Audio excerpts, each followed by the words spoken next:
Welcome back, everybody, for week two. We're getting into week two into the offensive approach. Let's go. We're getting into offense, our favorite subject.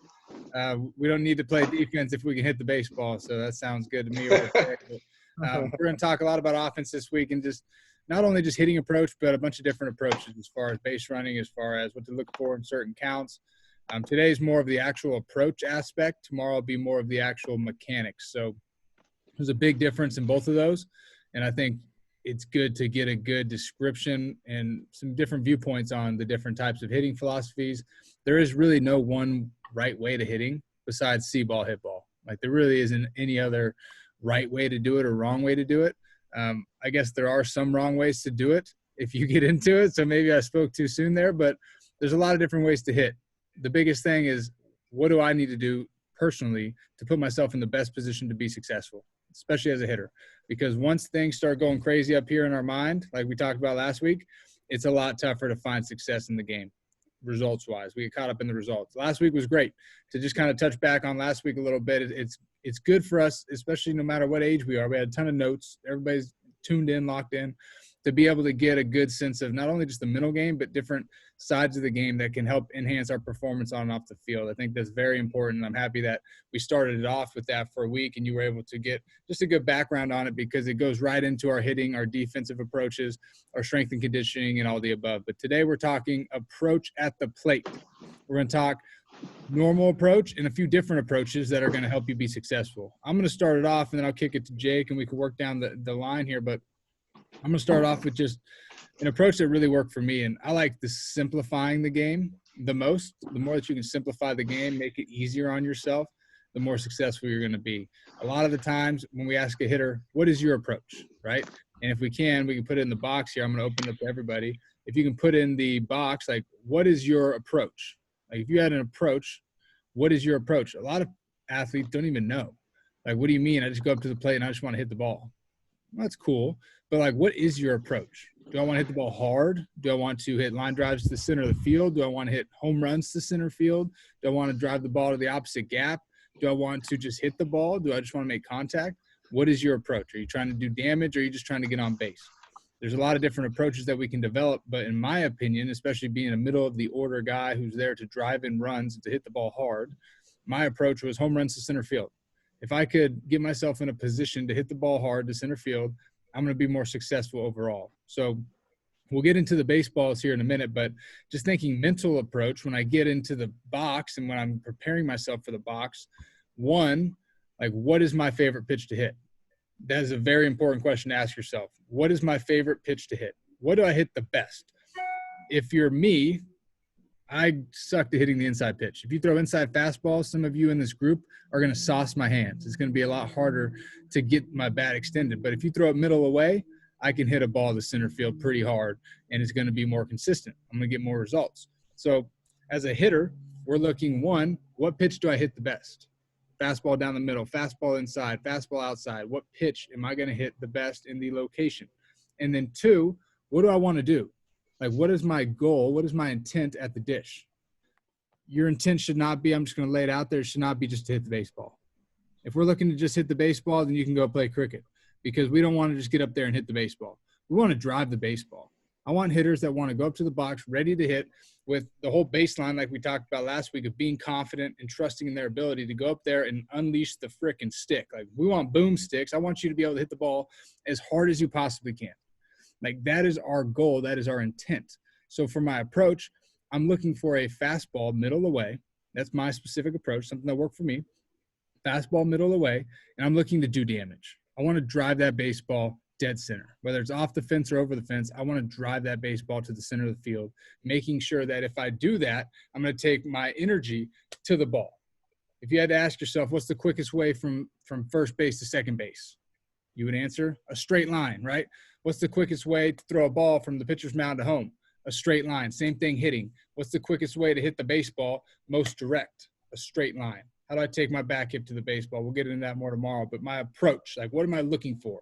Fastball middle away, it worked for me. Maybe you hit the ball inside really well. You're like, man, you throw it middle in, I am the best. I like to ask hitters, if you had to go to a home run derby against Aaron Judge, Mike Trout, Cody Bellinger, what pitch do you want the BP thrower to throw to you? Like, where do you want the ball? Middle in, middle away, down and away? Where is your pitch that you're going to drive the ball most consistently with authority on a more consistent basis?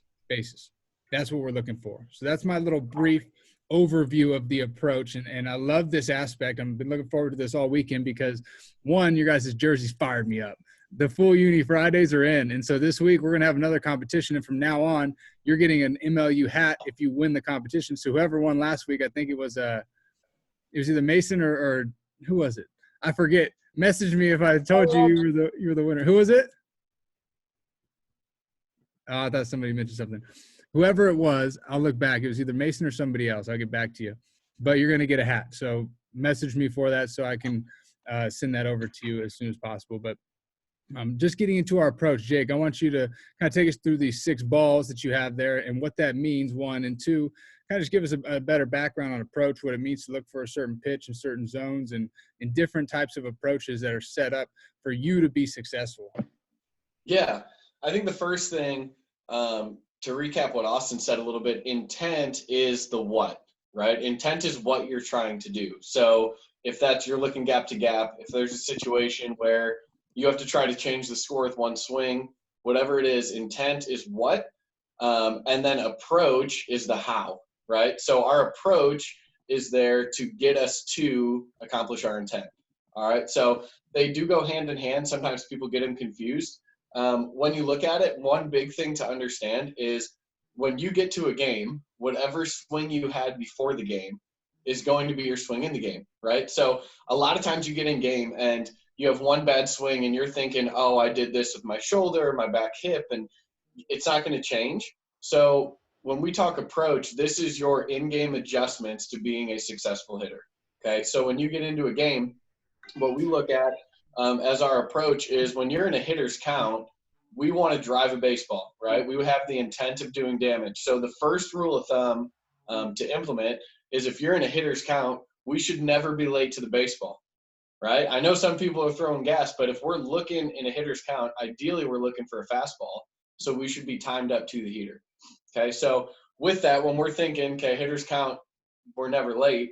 Okay, now we want to shrink the plate a little bit to determine what our best opportunity is to drive a baseball hard. Okay, so if you do this, this is my challenge, you guys, do it at home. Get 6 baseballs, put them across a plate. It is exactly the length of the plate, 6 baseballs is. Okay, so this is the plate right here. Your job is to figure out what zones you hit well. So what we do is we label these 1 through 6. So if I'm a right-handed hitter standing over here, that's zone 1, 2, 3, 4, 5, 6. Okay, if I'm a lefty, it's still 1 on our inside corner. So you're always working in to out based on which side of the plate you hit from. Okay, so step 1 is you need to figure out what you hit well. We have a lot of kids in our program that think that they're middle in hitters, but they don't really see the plate that well. So they think that this ball, if they're a righty, is inside when it's really over the heart of the plate. Okay, so one thing that we do that you can practice when you're hitting, whether it's front toss or short toss or live, call out the zone that you think it crossed the plate and get feedback from your BP pitcher. Okay, that way they can tell you, if you're accurate, and you can start to get an understanding of your plate discipline and understanding of that side of it. Okay, so once we understand the zones, there's 3 breakdowns that we have in hitters count. Okay, so hitters count we call 0-0, 1-0, 2-0, 3-0, 2-1, and 3-1. Okay, so there's 6 hitters counts in baseball where we're really in charge at the plate. All right, so 0-0 and 1-0 are great. Okay, even 0-1, you have to understand that there's really no excuse for poor contact before 2 strikes because you can't strike out in 2 pitches, right? So we should be up there with great intent to do damage, but we don't want to adjust and just try to put something in play until we have 2 strikes. Okay, so approach number 1 would be middle in. So if I'm a right-handed hitter, I'm hitting from this side, I'm going to take away these 2 balls. So my job is I want to take anything middle and in, and I'm going to drive that ball into a gap. Okay. The second approach is middle away. So I'm cutting the 2 inside zones and leaving zones 3 through 6. Okay. This one is really, really good to use. Everyone's faced that soft lefty, right? That all they do is just pump change up away after change up away. Okay. We want to use this because we know they're going to throw it here. So we want to take their strength away from them. All right. So that way they have to challenge us inside. If they don't throw that hard, we're in a position to drive a ball. Okay. And then the third one would be taking zones 1 and 6 and taking them out, cutting the corners. So now we're looking for something just over the heart of the plate. All right. Every hitter is different on what you do well. And honestly, every pitcher is different on what they do well. So it's really good to have a base approach for yourself, but it's also important to understand all three. That way you can adjust to what a pitcher is doing well and try to get them out of their game too.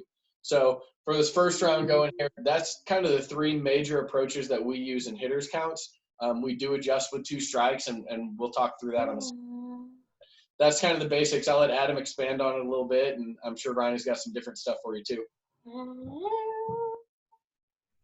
Yeah, guys. Well, basically what Jake's talking about there is this idea that you guys need to, when you're going up to bat, you don't need to be thinking about your mechanics. What you need to be thinking about is what your plan is going into that specific at bat. These zone hitting approaches give you an idea of the identity that you have as a hitter as far as what parts of the plate that you hit well and what parts of the plate that you don't hit well. I'm a Cub fan, so it's hard for me to admit this, but I think that Albert Pujols is the greatest of all time when it comes to overall plate coverage. But even Albert Pujols could not cover the inside part of the plate and all the way out to the outside part of the plate with the same level of success all the way throughout. There were parts of the plate that he would hit well and other parts of the plate that he would hit not as well. The main idea behind this is if you're hitting zones 1 through 4 at a higher average than what you're hitting zones 5 and 6, we want you to lay off of zones 5 and 6 until you'd absolutely have to swing at those, which would be 2 strikes. So that's the main idea. The way we try to get this point across to players is having that plan and knowing what you're good at and knowing what you're not good at is what's going to help you be successful in the long run against pitchers. Pitchers continue to get better, and they continue to have a plan to try to get you out. So we don't want to fall into their plan or into their strategy. Know what your successes are and know what the things that you struggle with the most are and avoid those as much as we can.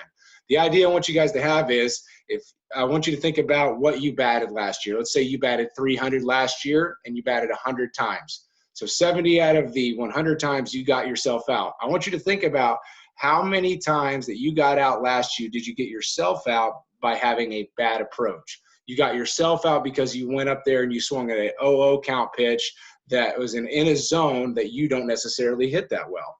If you got yourself out 20 times last year by swinging at pitches you shouldn't have, by having a bad approach, and if you would be able to improve that and go up and actually have a plan, have an approach and know what you're good at, and maybe get 10 more hits out of those 70 times just because you knew what you were good at and what you weren't, all of a sudden we've increased your batting average 100 points from 300 to 400, and we haven't even touched your swing yet. That's what I love about this is it gives you guys an identity of, you may not be the last year have had a tremendous batting average, but if you can figure out who you are and what you're really good at and avoid the things that you're not successful at, you can become a big-time hitter for your team without necessarily changing the swing that much, without necessarily, changing the overall mechanics, but just going up there, knowing what you're good at, and looking for pitches within those zones and ambushing them. I think it's a big portion of this, guys. I know that your coaches and that your parents and whoever else, while you're up to bat, are always yelling out mechanical things to you. But this whole presentation today, we're not going to tell you what those absolute proper mechanics are. It's because like Jake said, whatever you couldn't do before the game started, you're not going to be able to do in the middle of the game. So go into the at-bat with a plan of what you want to do with the baseball and try to attack that plan with knowing what you're good at and what you're not good at. I got a couple of things for you guys, just kind of piggybacking off of them. I do a lot of teaching mechanical work in our place, but I will tell you this, as a hitter, a hitter that has a really good approach, the mechanics doesn't matter as much. And the reason why I say that is because if you have a good approach and you execute when you get your pitch, you're probably going to still hit it hard, right? Hand-eye coordination plays a huge role in this. Mechanics are going to make that ball that you hit for a single become a double at some point. But for the most part, And a really good hitting approach is ultimately what helps you hit in games, right? So that's number one. The second thing is this is geared more towards the older guys. Older guys, I want you guys to understand that we get to a point where we need to focus on what we're going to get, not what we want to get, not what we want to hit. There are a lot of pitchers that when they understand pitching, that they know what to throw in certain zones. So a lot of times if there's a pitcher that only throws to his arm side, we have to make sure that we're ready to get into the batter's box and understand that. So maybe in that at-bat, we're not looking for our favorite pitch, which may be middle in, but we're looking for a middle away pitch because that's what the pitcher's tendencies are. So this goes more towards the middle school guys, the guys that are playing high school ball. So hit what you're going to get, not what you want to get, right? And that's how you have a little bit more success at the plate. And then the last thing is, and I think we're going to touch on this at some point, but approach changes based on situation. Right. So understand something. And this is a very, very generic, easy one to talk about. Runner on second base, no outs. Coach gives you the swing away sign. Right. A lot of guys just want to absolutely get loose and crush a ball pull side if you're a righty. But what if that doesn't help our team? So I know for us, we used to do runner on second base, no outs, move 'em rounds where lefties would pull, righties would focus away. So for a lot of you guys, understand the situation is going to dictate approach a lot of times. You have to understand the game a lot to realize, what you're looking for and where you're trying to go. So I know those are kind of a little bit off of what you guys were saying, but I think those are all super, super, super valuable with approach and situational hitting and understanding what the pitcher's throwing, stuff like that. I think what we're really trying to get across to you guys is that it's okay to not be able to hit a portion of the plate well. Like, we want you guys to really practice the outside pitch, and because that's maybe what you struggle with the most. But it's okay to bat 167 on a pitch on the outside corner and bat 350 on all other zones. That's okay. You do not have to be as good of an inside or outside hitter as you are the other side. So keep that in mind, and don't go up there thinking that you have to hit every single pitch based on location just because it's a strike. Focus on which parts of the plate you are great at. I put in the chat there that the plate is 17 inches across. You can't cover inch 1 and inch 17 at the same exact success rate. Make sure you know which ones you do well and which ones you struggle with the most. Yeah, these are incredible points, guys. And if you're taking notes, which I highly, highly, highly encourage you to take notes without telling you should be taking notes, but you should be taking notes on a lot of this, because guess what? I can hear it once, but if I don't apply it, it doesn't work.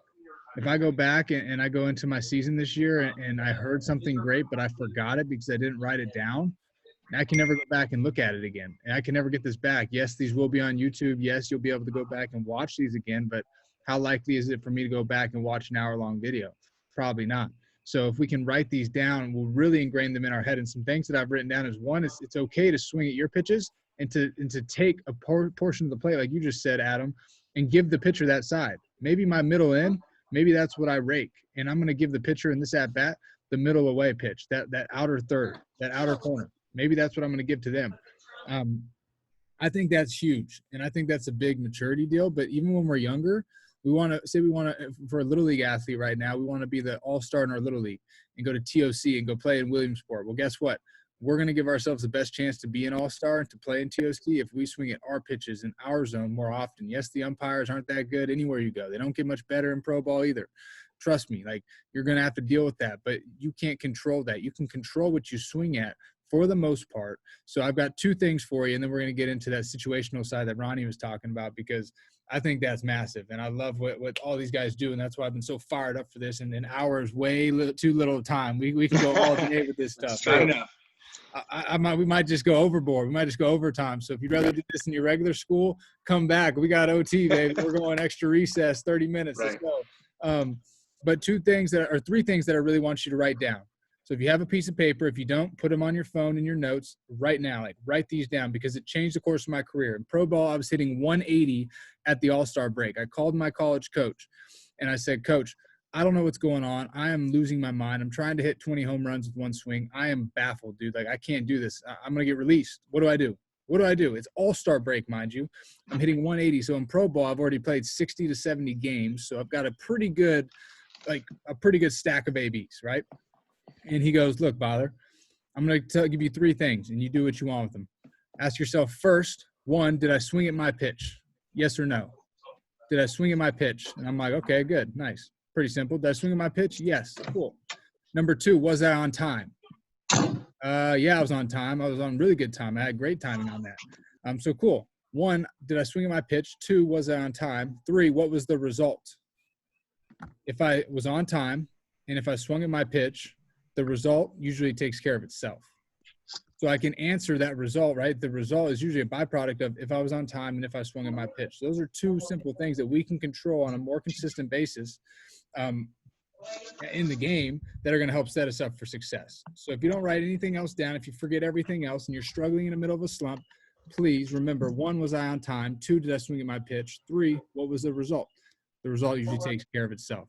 Now let's get into the situational hitting. And if we could just keep our mics muted so we don't get any extra feedback coming through, that'd be great. But the situational hitting, let's go. This was like our base approach, right? This is like our plan A. I'm going up to the plate. I've got my base approach. I'm going to swing at my pitch. I love it middle away. That's my pitch. I'm locked into it. Now let's get into situations. Let's go, because I love hitting with runners on base, and I think we all like to hit with runners on base. Let's go runners in scoring position, less than 2 outs. Runners in scoring position, less than 2 outs. What am I looking for as a hitter? Ronnie hit it on the head earlier. Sometimes you need to learn how to hit what you're going to get rather than hit what you want to hit. Like, you got to learn how to hit what you're going to get rather than hit what you want to hit, which is, yes, probably more for the older guys 13 and above. So anybody who's 13 and above is probably more like you. Younger ages, they're not going to try and mess around. They're just going to attack you. So that's huge. But learn it, so when you get there, you have an understanding, and now you're one step ahead of everybody else, which is going to set you apart from the rest of the crew. So understanding that we might, with runners on second and third, with the base open at first base, and the guy has a really good curveball, we're probably going to get a lot of curveballs, or probably get a lot of changeups, and we're not going to get a lot of balls in the middle of the zone. So we've got to adapt our approach. We've got to change our approach to set us up for success.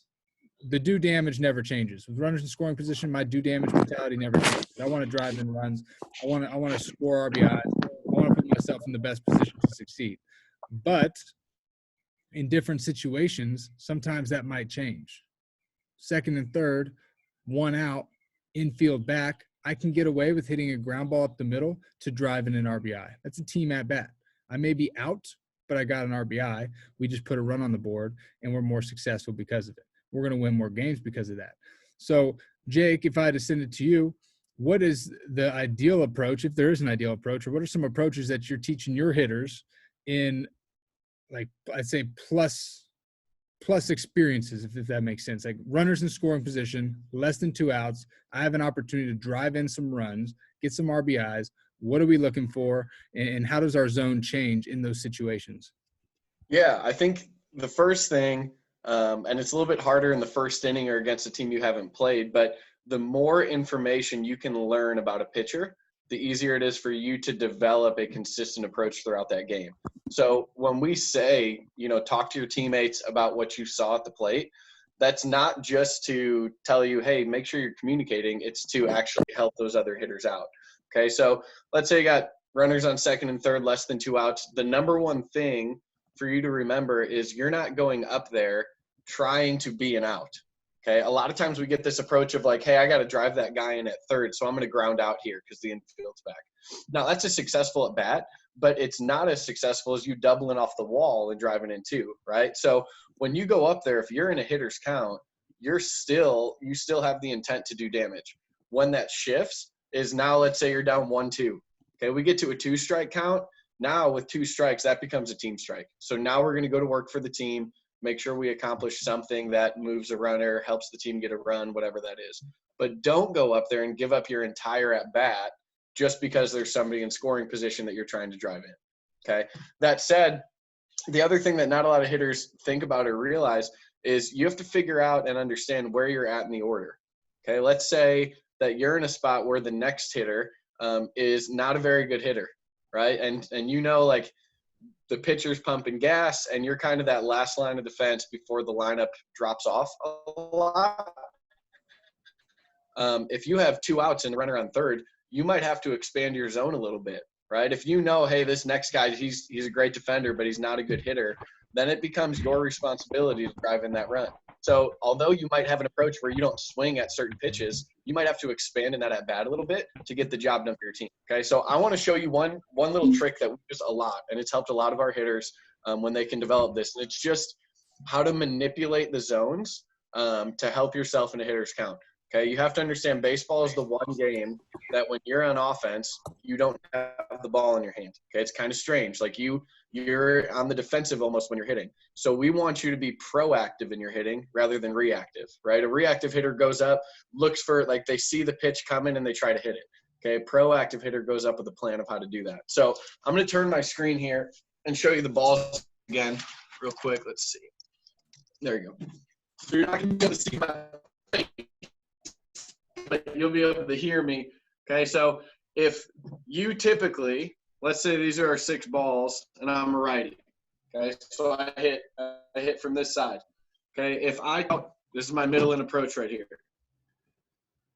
Okay, if I'm middle in and I stand this far away from the plate, well, guess what? We're facing a lefty who doesn't throw hard and he's working away. Okay, I can develop the same approach of still hitting these zones by moving 2 balls closer to the plate, right? So we can manipulate the zones just by moving our placement to the plate from farther or closer. Okay, so I say that because if I'm hitting and there's a lefty, right, who typically works away, and I'm used to pulling a ball middle in, okay, I'm not going to get that pitch. So now I get up on the plate and I can take a zone 5 or 6. You don't have to go the other way with that because based on where you're standing in the box now, that's still your pull ball, right? So now we can still hit for power in hitters' counts by adapting where we stand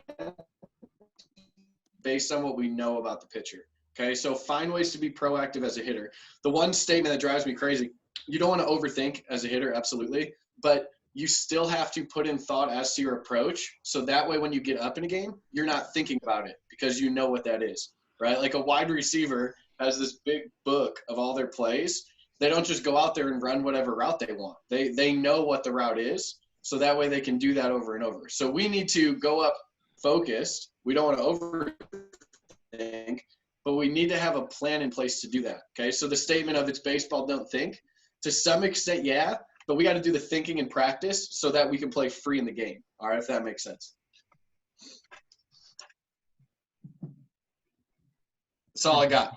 Oh, yeah. No. I'll elaborate on that a little bit. And I just want to talk, like, I think where the thinking comes in is it's more about the actual gameplay, right? Like once you get to the games, all your preparation is already done. So guys, understand that all the cage work that you're doing, all the T drills that you're doing, all the hitting coaches that you guys are going to, that's all the prep work. That's all the skill work before your game happens. So there's no thinking about, is my front shoulder coming out? Did I drop my shoulder? Am I rolling it over? Like there's none of that. Like it's just get on time, figure out what situation you guys are in, and then try to execute.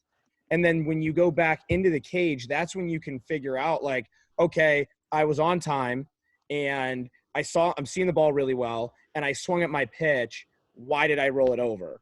Maybe that's a different conversation for another day, but in the game, you can take a lot of positivity out of, did I execute on the pitch that I was looking for? And was I on time? Those answers are both yes. So who cares what the result was? Right. And I say this to a lot of the guys in my facility. And I think that everybody can really understand this is it's 9-on-1 and it's always going to be 9-on-1. Right. So the chances of you actually being successful is very tough. And so when we're talking about situational approach and hitting, like you can't always look at the results of what happens. So for instance, and this has happened to me multiple times where let's say there's a runner in scoring position. We cannot think about hitting a fly ball. We cannot think about hitting a ground ball. We have to focus solely on finding my pitch, getting on time, executing that, and hitting the baseball as hard as I possibly can. Because then if I do find a gap, great. But what happens if I hit an absolute seed to the shortstop and he catches it? Does that mean that I failed? No. It means that I had a very, very successful at-bat. Things just didn't go my way that time. And I think we could take a lot of that in approach to understand how to take positivity out of at-bats too. I think a lot of times we get so caught up in there's a runner on second and third base with one out. I lined out to the second baseman, so I didn't do my job. Well, no, you still hit an absolute rocket. You just didn't get lucky, right? I think there's a lot to say for that too, which I wanted to bring up. Absolutely. Yeah, and we got a picture that Jake and I use a lot in our presentations that I don't have on here right now, but we'll post it out so you guys can see it. But it's a picture from Diamond Hall, and he talks about the difference between average hitters, great hitters, and unstoppable hitters. And it goes a lot in line with what Ronnie was talking about right there, about going into a plan and doing the best you can, and what Austin was talking about as well, about, you know, was I on time? Did I get my pitch? And what was the result? You can't necessarily control what the result is. All of that is out of your hands. But you can control about what you do as far as how you go into the at-bat. And you need to think about what is on your mind when you go up into your specific at-bat. Yes, you have a job to do, and maybe that runner is on third. We need to try to hit a fly ball or necessarily, but you don't need to go – I don't want you guys going up there and thinking about hit a fly ball or get a base hit. That's what an average hitter does. If they're going into an at-bat and saying, man, I hope that the end result of this at-bat is that I get a hit. We talked about plenty last week about the next play mentality, the next pitch mentality.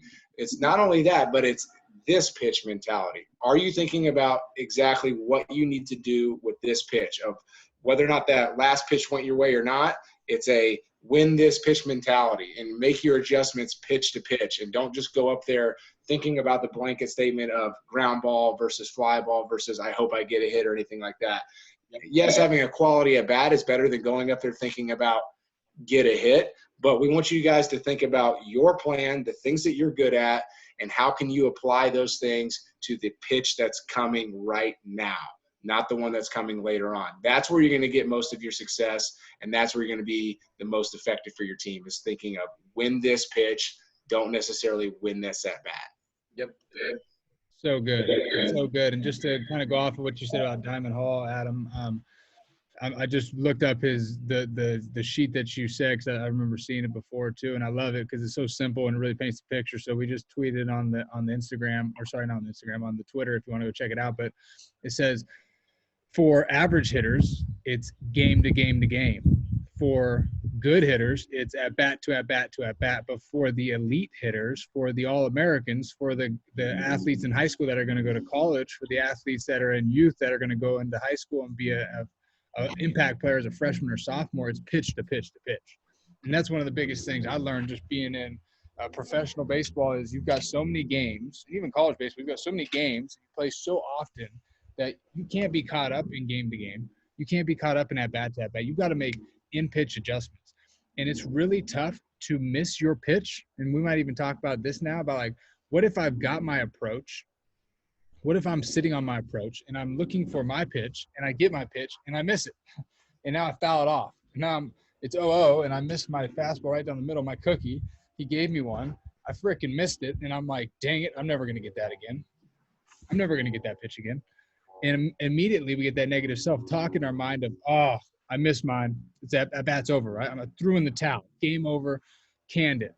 Well, how can we adjust? Well, that was what the whole first week was for, to develop that elite mindset, to be ready to handle that failure, to be able to handle when we do make a mistake and we maybe don't succeed on that first try, to set ourselves up for success. So if you do, and I want to hear your guys' view on this, because you all played at a high level and now you're coaching at high levels and working with high level athletes on a regular basis. Like, what are you doing, or what are you teaching your athletes when they do miss their pitch? For me, it's like, hey, you might have missed your pitch. Step out of the box, get back to your routine, find that reset button. Maybe it's the PlayStation reset button. Maybe it's visualizing my head, myself hitting that pitch. Maybe it's a deep breath that just is like, clear it. My coach at third base would always go, hey, that was it. He go and say, clear it, you, clear it, you. I'm like, boom. Okay, you're right. I missed that pitch. I'm pissed off. I'm going to be thinking about this later. But guess what? I've got to get to my next pitch if I want to be successful. Because if I throw in that at bat, like Adam said, maybe I've got 15 to 25 at bats that I threw away. Well, if I cut those in half, instead of hitting 280, I'm hitting 330. Instead of hitting 380, I'm hitting 450. Instead of having 6 home runs, I've got 8. And guess what? Now you get more opportunities to play. You also get more opportunities to get to the next level, and you're going to make more of an impact for your team. So what are you guys teaching as far as, hey, I missed my pitch. I had my approach. It was set up, coach. I did everything I possibly could to succeed, and I missed it. Oh, my gosh. What are you teaching them when they do miss that pitch to bounce back with success and with confidence? Yeah. For me, it's really simple, guys. I think the days that you're not missing your pitch, it's going to be really, really easy to be a great hitter, right? We've all had those days where the ball looks like a balloon. But most of the days you're going to miss some of the pitches that you think you should drive. So for me, it's really simple. Great players are able to find success when they don't have their best that day. Okay, we talk to pitchers about it a lot, but it's the same from the hitting side. If I miss my pitch in a 1-0 count, my step is, like Austin said, get back into my routine, take a deep breath, get back in the box, but be able to make that approach adjustment of what I'm trying to do. Okay, so rather than viewing success only as you getting to first base or hitting a double, okay, let's say you grounded out, but you went down 0-2 because you missed your pitch early. He threw a nasty hook that you didn't swing at, and then you battled off 6 pitches before you grounded out. You just saw 8 pitches in that at bat, right? That's great for your team. Everybody was able to see more. So I think some of it is just you guys finding success and understanding, like, hey, it's not my day. I'm seeing the ball, but my timing's just a little bit off, but I'm still finding ways to be successful. I think when you start to see value in that, just as much as the day that you're seeing it like a beach ball and hitting bombs, is the day that your overall success and your ability to recreate that every single day drastically goes through the roof. So some of it's mentality of where you look for success and what that looks like to you. I really like that. What do you got, Ronnie, Adam? What do you guys got on that as far as like bouncing back and finding that intent? Yeah, so in a cage setting, that's where I spend most of my time now. When the guy's having a good round, we just kind of let him go for that round, right? If you're feeling good and you're barreling balls up and you're hitting the baseball hard, stay in there. Kind of keep grinding through that round, and then once you start to feel yourself fall off, you lose focus, that's when you get out. But a guy that's having a bad round, I'm trying to incorporate a lot more of the refocus and release routines into the training sessions that we're doing. The reason why is because for you to actually learn what your release and refocus routine and your flush it routines are, you have to actually apply those in practice. So what we incorporate now is a guy that, let's say, he gets a fastball down the middle and we're doing 3-0 round, 2-0, 3-1 rounds, and he rolls it over. Okay, perfect. This is going to happen. It's going to happen in the game. It's going to happen in practice.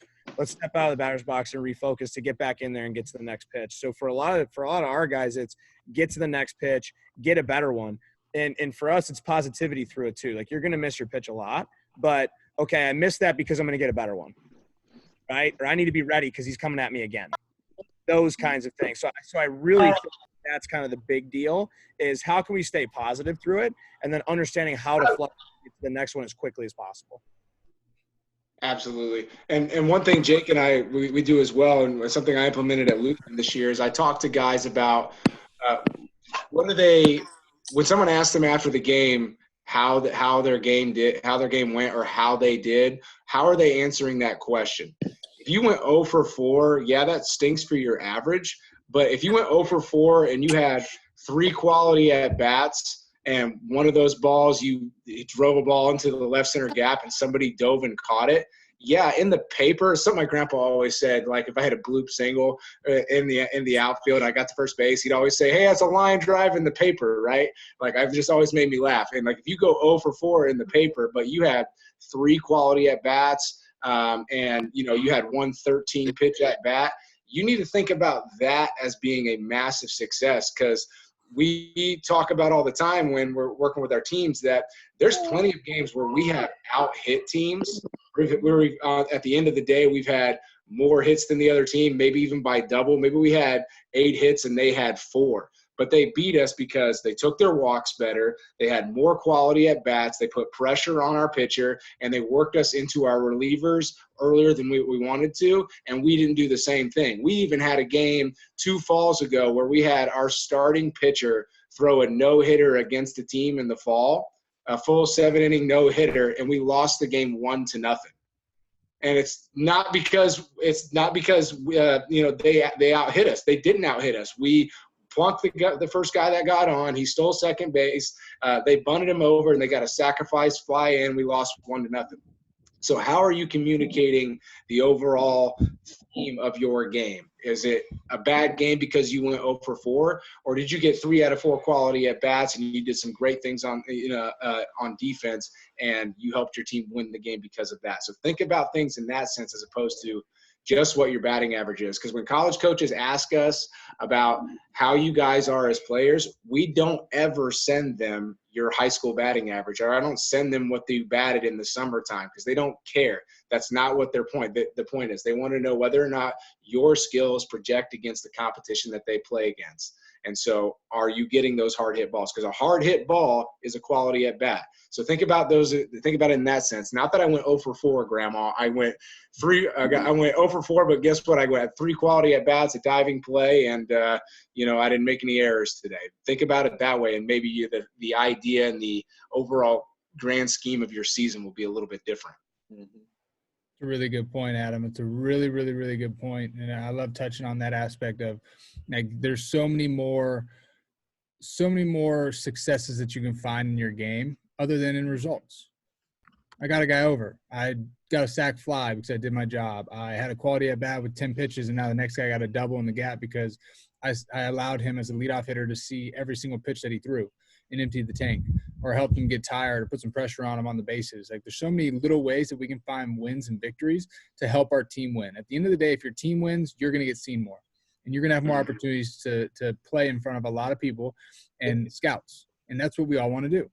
But if we don't win as a team, we're never going to be successful individually. Yeah, maybe we go somewhere because we're the alpha, but guess what? If we're that borderline college athlete and we're on a poor team, we're not getting seen. But if we're that borderline college athlete and we're on a really good team, we're going to get seen at some point. Somebody's going to ask about us because we're on a winning team, and winning team usually creates winning cultures and leaders that are going to help us get to where we go or want to go, which is massive. And I think that's just a big thing to think about when we go in here. Another thing that a coach told me once, to stay from at bat to at bat, pitch to pitch, rather than game to game, was, he said, think about every single at bat going 1 for 1.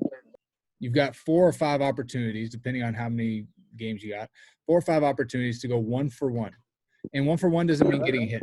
It means taking a walk, getting hit by a pitch, driving a guy over, or driving a guy in. It means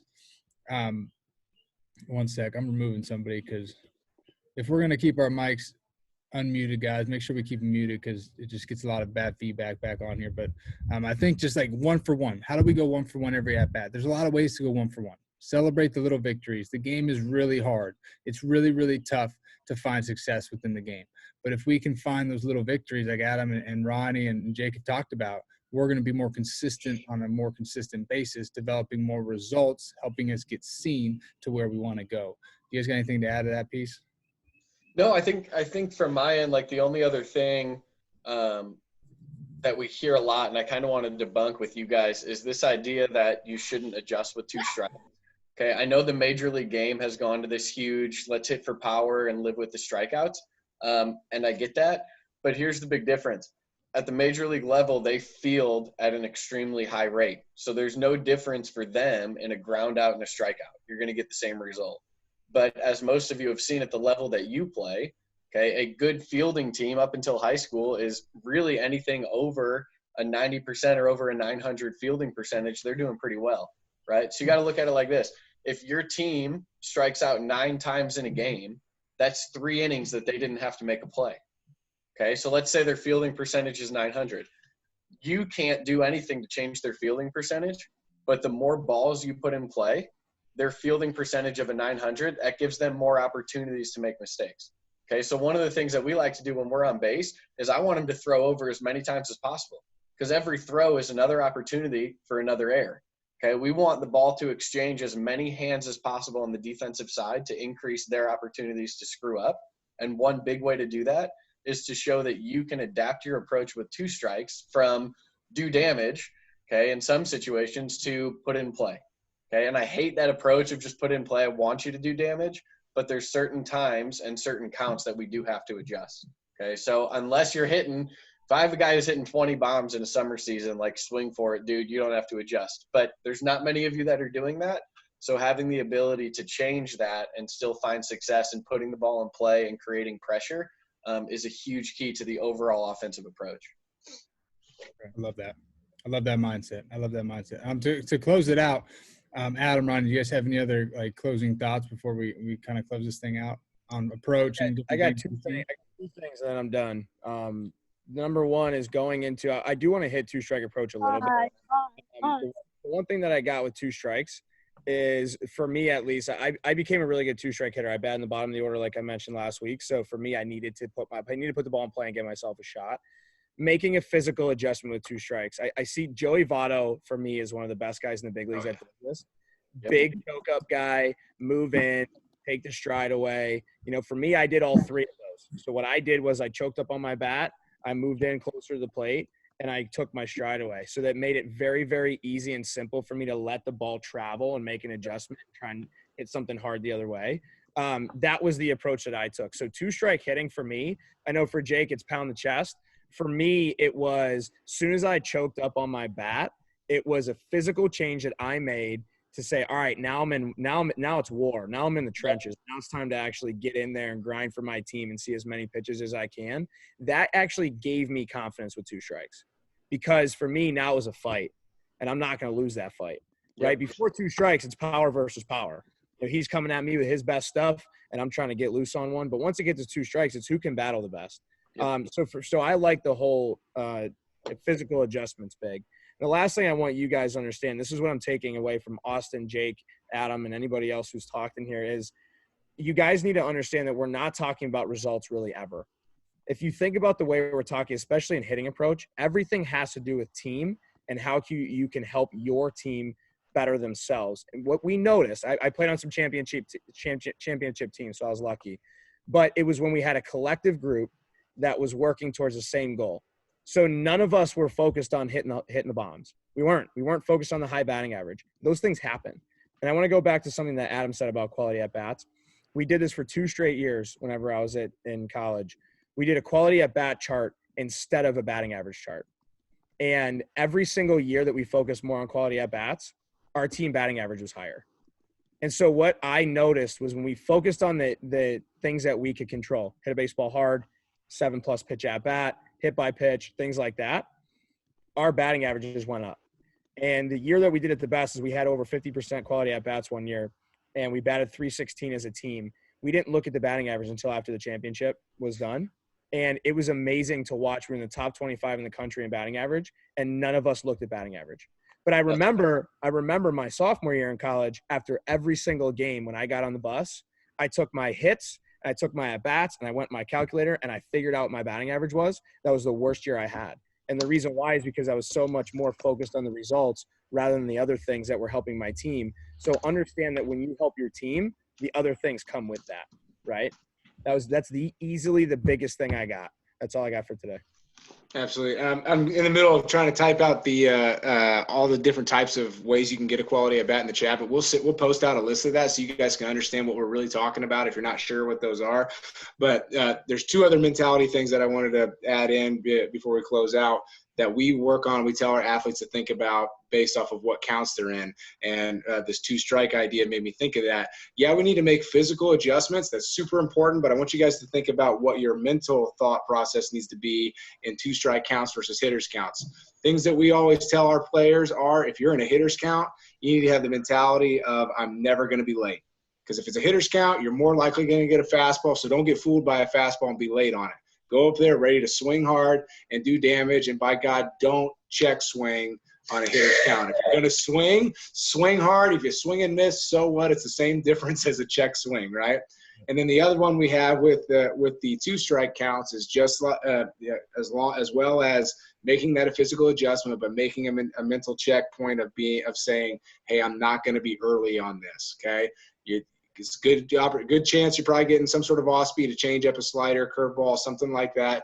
Don't be early on those things and be fooled. So make that physical adjustment, but also think about that when you're up to bat, and maybe you'll be more likely to foul something off, and then hopefully they make that mistake with a fastball or something in that zone that you're really comfortable in hitting. 100%. I love that. Before we close, Joaquin mentioned what's 1 + 1. So I forget. What's the 1 + 1? Did somebody mention a 1 + 1 as far as your hitting approach, or is he gooning me with the what's 1 + 1 = 2? Did he set me up or no? He must have set me up. I think he's asking about when you said try to go 1 for 1 every at bat. Ah, that's right. Yeah. Okay. So what I mean by that, Joaquin, is now I thought you were gooning me. But what I mean by that is if I can go 1 for 1 every single at bat, if I can think about going 1 for 1 every at bat, I'm going to be more consistent with my approach. So I won't get caught up in the results of the entire game. A lot of the times we go 0 for 1, and then we're like, man, now you're calculating in your mind, I got 2 more at bats. If I get these 2 hits, I'm going to be here. Like Ronnie said, I'm putting it in my calculator. Well, a lot of us have a mental calculator that we try to keep track of our at bats during a game. If I just focus on going 1 for 1 every single at bat with the really good quality at bat like we've talked about, we're going to get you a list and a PDF with that because I think that'd be very, very visually appealing, and I think it would help a lot. But if we can go 1 for 1 in my first at bat with a good at bat, and just think about going AB to AB rather than at bat or game to game or whole picture of the whole game, we're going to be more consistent with our results. So my first at bat, maybe I take a walk. I'm 1 for 1, good. My second at bat, I'm no longer 1 for 1. I'm still 0 for 0. I'm going into that at bat trying to go 1 for 1. So if I hit a line drive to left center, good. I'm 1 for 1. So if I went 1 for 1 3 times in a game with my 3 at bats, majority of the time your results are going to show because of your process. So if I go 1 for 1 in each at bat, maybe it was 2 walks and a base hit to left center. I'm 1 for 1 with 2 walks. Maybe it was 2 line drives to the shortstop and he caught them, and a deep fly ball to right center that I crushed it. But I went 1 for 1 in each at bat. Overall, I'm 0 for 3. But guess what? I had a good game because I had 3 really productive at bats. I took my swing on all 3 pitches or 3 at bats. So if you can take your swing on your pitches more consistently with our approach, like my locked in intent, what am I trying to do at the plate with the at bat? Depending on the situation, I'm going to be more successful. So that's kind of what we mean by that. And I think the whole overall theme of this is, hey, get your pitch and rip it. Like, look for your pitch and rip it. At the very basic level, like, let's get our pitch, get on our time, and take freaking good swings. If we're more prepared to do that, we're going to be very, very consistent. We're going to be really good ball players, and we're going to get a lot more opportunity to keep playing. So that's what I got for you guys. I think this is good. I love talking approach. We can talk this for hours. We barely even scratched the surface. But like I said, you guys can always look back to this on YouTube. These will all be on YouTube. So if you missed something, if you showed up late, you can always go back in and check in on this. You can take more notes. You can double check maybe something that Adam or Ronnie or Jake said or myself, and maybe something that you didn't understand that we can get back into and focus on. 2, continue to invite your friends. We got more athletes in here than we did last Friday, which is awesome. So we could keep to grow. We keep growing. Let's keep inspiring people. Let's keep encouraging our teammates to get in here, because maybe one thing that clicks for us, there's something else that clicks for them. And now we're getting a better team, a better opportunity to win games. So keep working hard. Thank you for showing up. Message us any questions that you have on social media or anything like this. This link that you have will be good for the next 3 weeks. So there's no more changing links. This link will be good. Send it to your friends if somebody has it. Send it to your parents if they want to share it out with their friends, little leagues, high schools, etc. And most importantly, like I said, message us some questions. If you have questions on Instagram, Twitter, text message, send them to us. We'll answer them for you throughout the week. And have a great day. Good seeing you guys. Good. See you guys. Thank you. Bye. Bye. Later, guys. Bye. Bye. Bye, guys. Bye, guys.